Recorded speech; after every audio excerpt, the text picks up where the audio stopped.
தொடர்ந்து மலையில் சிறிது மேலே ஏற தனி இடத்தில் நடுநாயகமாக ஸ்ரீ விநாயகர், வலது புறத்தில் ஸ்ரீ அகத்தியரும், இடது புறத்தில் அத்ரி மகரிஷியும், மேலும் ராகுகேதுவும் கிழக்கை நோக்கி தனி மண்டபத்தில் அருள் பாலிக்கின்றனர்.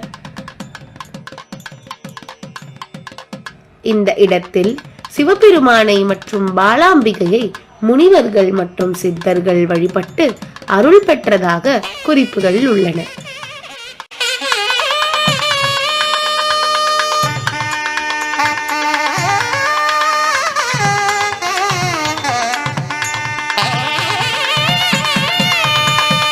சென்னை போன்ற பரபரப்பான நகரத்தில் மிக அமைதியாகவும் பசுமையாகவும் இவ்விடம் விளங்குகிறது.